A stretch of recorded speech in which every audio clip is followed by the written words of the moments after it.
Today we're going to be doing 11.1, which is solving rational equations. So today's lesson is going to be a lot easier for you if you've understood and paid a lot of attention to the previous lessons in 10, because it basically combines all those skills together, finding restrictions, factoring, finding LCD, all that stuff. All right. So an equation varies from an expression because an equation has a what? Equal sign. So essentially with an equation we're actually able to solve for some variable. Okay, often x, but sometimes it can be y or other variables. And in order to do that, in order to solve a rational equation, you need to have a common denominator. Okay? So once you have that common denominator, you can essentially just set the numerators all equal and basically into an equation and solve like any other equation in algebra. Additionally, if any of the initial restrictions come up as solutions, we have to reject those and call those extraneous solutions.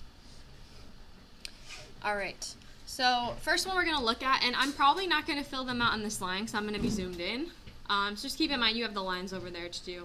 So step one with any rational equation is you want to factor it as much as possible. So in this one here, I can't really do anything about the first two fractions, right? But what can I do with the last fraction? It's just going to become, what is it going to factor into? Yeah, it's going to be x plus 1 and x minus 1, correct? So that's difference of perfect squares, right? So now we're going to find the LCD. So the LCD is going to be the least common denominator. So we can identify the LCD by looking for any common factors. And remember, common factors only have to count in the LCD once. So do you see how each one shares a common factor with that last fraction? So the LCD is just going to be the product of x plus 1 times x minus 1. Now, you need to find any initial restrictions on this particular equation. So on the initial equation, what can't x be? 1 or negative 1, because those would both make the denominator what? 0. So if you want to write those under your restrictions line, go ahead and do that. Now that we've identified what the common denominator is, we have to make all of these fractions have that common denominator. So what am I going to multiply this first fraction by? Good. And remember, you're multiplying the top and the bottom by x minus 1. And then what about the second fraction? X plus 1. X plus 1. So I'm just going to rewrite everything. That's just going to be x times x minus 1 plus x times x plus 1 is equal to 2. Why didn't we have to multiply the second fraction by anything? Anyone know? Because it's already in. Yeah, it already has that denominator we need, right?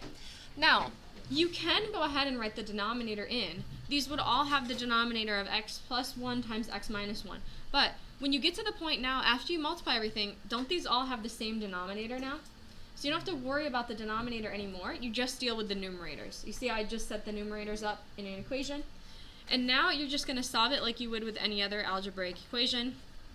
Start by distributing the x.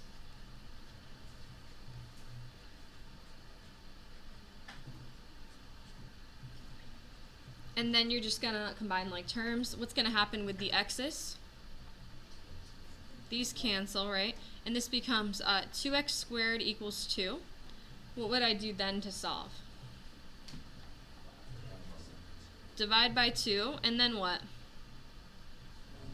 Square root. So what is the answer here? X equals plus or minus 1, right?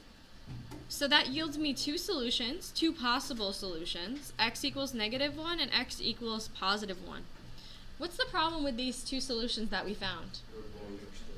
They're both part of the restriction, so both of these solutions are actually going to get rejected, and we're going to call them extraneous. So sometimes both will get rejected, sometimes only one will get rejected, and sometimes none of them will get rejected. So to write your solution, what you can do is you can write what's called an empty set, which is just a set with nothing in it, which indicates there are no actual proper solutions to this equation. So anybody have any questions about that procedure, that process? Yes? Why would the x equal plus or minus 1? Because when you take the square root of 1, whenever you take the square root in a solution, you have to put plus or minus. Because if you think about it, if you were to plug something back into x squared equals 1, what's negative 1 times negative 1? 1, and positive 1 times. So there's 2 correct answers to that. Does that make sense? Any other questions about the procedure? Okay. So for the next one, we're going to look at this and find the LCD. So do you see how they both have, 2 of these have a 4 in common, and 2 of them have an x in common? So that LCD is going to be the product of what they have in common, which is going to be what? 4x. Okay, that's going to be what we have to make all of the denominators have. Before we get into that, what would be the restrictions on this? X cannot be what? 0. That's the only thing that's going to make that denominator 0.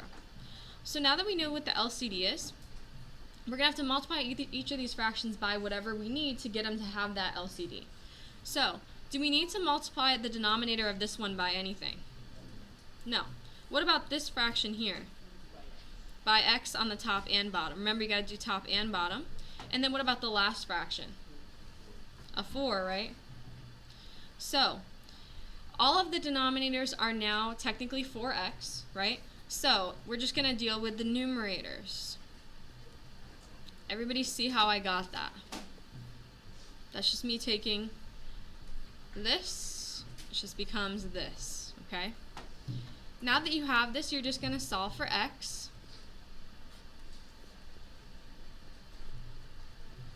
Divide by negative 3. And we get x equals what? Negative 9. Was negative 9 part of the original restrictions? No, so it's a true solution. Any questions about that procedure? No? Okay. So step 1, if it needs to be factored, you're going to go ahead and factor it if possible, of course. So what is that denominator going to factor into? Good, x plus 2 and x plus 1 plus 2x over x plus 2 equals x minus 1 over x plus 1. So, what is our LCD going to be here? Good, x plus 1 times x plus 2. So I'll just remind everybody how I got that. Any factor that any of the fractions have in common, you only need to count once. So as you can see, we have 2 common factors, but each of those fractions have to have all the factors that each or any of them have. Oops, I didn't mean to do that. So that's why it's going to be the product of those 2. And remember, you can always find a common denominator by multiplying what the denominators are, okay? So now that we get here, our goal is to get them all to have the same denominator. So what would I multiply this second fraction by? X plus 1. And what about the last one? X plus 2. So do you see how they all now have the same denominators? Everybody see that? So now that we all have the same denominators, I can just take the numerators and basically just solve that equation, okay? So that's going to be x minus 1 plus 2x times x plus 1 equals x minus 1 times x plus 2. And then I'm going to use the distributive property. That's going to give me x minus 1 plus 2x squared plus 2x equals, here I'm going to have to use FOIL. First, outer, inner, and last, like that. Now I'm going to combine any possible like terms on each side of the equal sign. That's going to give me 2x squared plus 3x minus 1 equals, and then over here I have these 2 like terms, and that's going to give me x squared plus x minus 2. Whenever you get this kind of setup where you have a trinomial equals a trinomial, you're going to bring everything to one side of the equation. So I'm subtracting everything over, or adding if it's subtraction, so that everything's on one side of the equation. Because remember, your goal to factor is to get it equal to 0. So that's going to give me x squared plus 2x plus 1 equals 0. Now what can I do with that? Factor it into what? X plus 1, which yields me what solutions? X equals -1 and x equals -1 as my solutions. Everybody see how I got those solutions? But here's the problem. I think we forgot to do restrictions in the beginning. No big deal. What would be the restrictions on this original here? X cannot be what? -1 or -2, because why can't it be those things? That would make the denominator what? 0. So, what's going to happen with both of these solutions? They get rejected and we call them what? Extraneous. Okay? Does anybody have any questions about that? So your solution would just be... Oh, yeah. So your actual solution, my pen decided to stop working. It would just be the empty set. Okay, there we go. I got it back. So your solution would just be the empty set. So what that means contextually, do you have a question? Okay. What that means contextually is basically that there's no number you can plug into this that would make it a true statement. Okay? Any questions? All right. And then this one here, step 1 is to factor as much as possible. Now here's what you're going to notice about the top. Are there any factors of -10 that add up to -1? No, so that actually doesn't factor, and that's okay. You're just going to leave it as is. But the denominator does factor. And it's always more important to get your denominator to factor than the numerator, because remember, that's where you're looking for the LCDs. So, can anybody tell me, why did I put this in parentheses? Yeah, it's because of this subtraction symbol here. It can get kind of convoluted when you go to do the next steps, because what can happen because of the minus sign there if you don't put the parentheses? Yeah, you only like make this subtraction, the other ones don't become the opposite sign, and everything just gets messed up. So just be careful with your signs. Okay, that's just a reminder and a refresher to just be careful. Right off the bat, what would be the restrictions on x here? -5 and -3 are what x cannot be. So we know that if either of those come up in our solutions, we're going to have to reject them. Now we're going to look for an LCD. What would be our LCD here?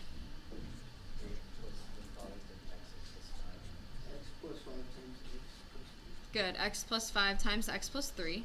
So recall, our goal is to get all of them to have that. So this one gets multiplied by x plus 3. This one stays as is. And this one gets multiplied by x plus 5. Now that they all have the same denominator, I'm just worried about that numerator. So this just becomes 2x times x plus 3 minus this equals 3 times x plus 5. And then it's just a bunch of distributive property here.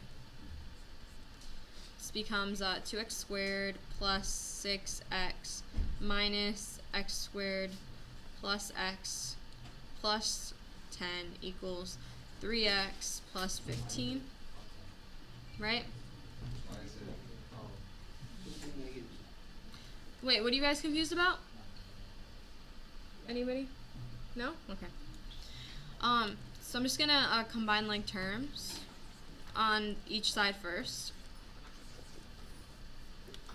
This gives me x squared plus 7x plus 10 equals 3x plus 15. I subtract 3x on both sides. I subtract 15. And I get x squared plus 4x minus 5 equals 0. And then what factors of -5 would add up to a positive 4? Positive 5 and -1, right? So my solutions would be x equals -5 and what? Are any of those in our restrictions? Which one? So what do we got to do with that one? Reject. So we only got one solution. Alright, any questions about that? I think this is a fairly easy lesson because you've done so much with these already. Yes. Why did you take 15 away from the right instead of taking 10 away from the left? Because your goal is when you know it's a trinomial where you have an x squared, an x, and a number, the only way to solve that is to factor it. Oh. In order to factor, everything has to be one side. Yeah. If you did it wrong in the beginning,